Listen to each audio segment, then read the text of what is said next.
உற்ற நண்பனுக்கு நம்பிக்கை துரோகம் செய்த ஏமாற்றுக்காரனுக்கு மரியாதை ராமன் நீதிமன்றத்தில் அளிக்கப்பட்ட தீர்ப்பு என்னவென்று கூறி நன்னெறி புகட்ட வருகிறார் தமிழ் வழி கல்விச்சுடர் பொற்கொடியம்மாள்.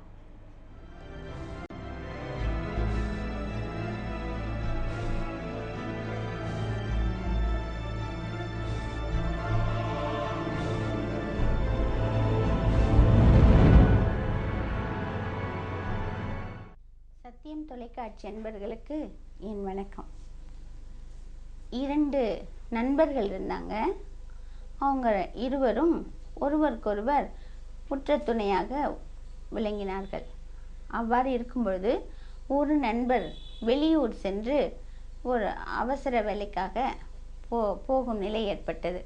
உடனே தன் நண்பரிடம் சென்று தான் சேர்த்து வைத்த ஒரு 1000 அப்பொழுதெல்லாம் பொற்காசுகள் என்று சொல்லுவாங்க, ஒரு 1000 பொற்காசுகளை அந்த நண்பரிடம் ஒரு பணமுடிப்பாக கொடுத்து, இதை காப்பாக வைத்திரு, நான் வெளியூருக்கு சென்று திரும்பி வந்து வாங்கிக் கொள்கிறேன் என்று அதை கொடுத்துவிட்டு செல்கின்றார்.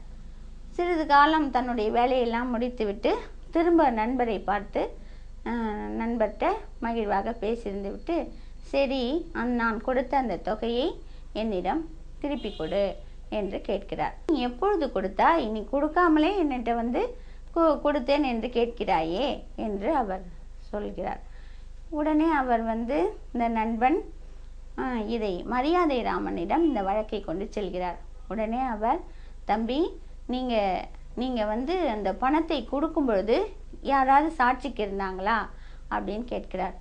யாருமே சாட்சிக்கு இல்லைங்க, நான் எங்கே போய் நான் தேடுறது, நான் கொடுக்கும் பொழுது அவன் மட்டும்தான் இருந்தான் அப்படின்னு அவர் சொல்கிறார்.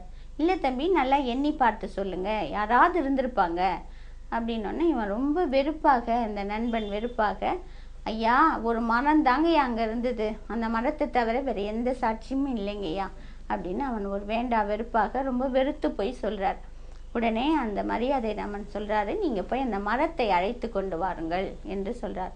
என்னடா இப்படி சொல்கிறாரு என்று சலிப்புடன் போய் அங்கே போய் மரமே நீ எனக்கு சாட்சி சொல்லு என்று கூப்பிடுகிறார்.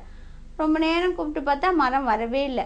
அதற்குள்ளே இங்கே என்ன அவர் போனவர் இன்னும் காணோம் அப்படின்னு சொல்லி வழக்கறிஞர் சொல்லிக்கிட்டே இருக்கிறார். மரியாதை ராமன் அந்த நண்பன் கூட நிறுத்திட்டு போனார் இல்லையா, அந்த நண்பர் அந்த மரம் நீண்ட தொலைவில் இருக்குதுங்க, கொஞ்சம் நேரம்தான் ஆகும் அப்படின்னு.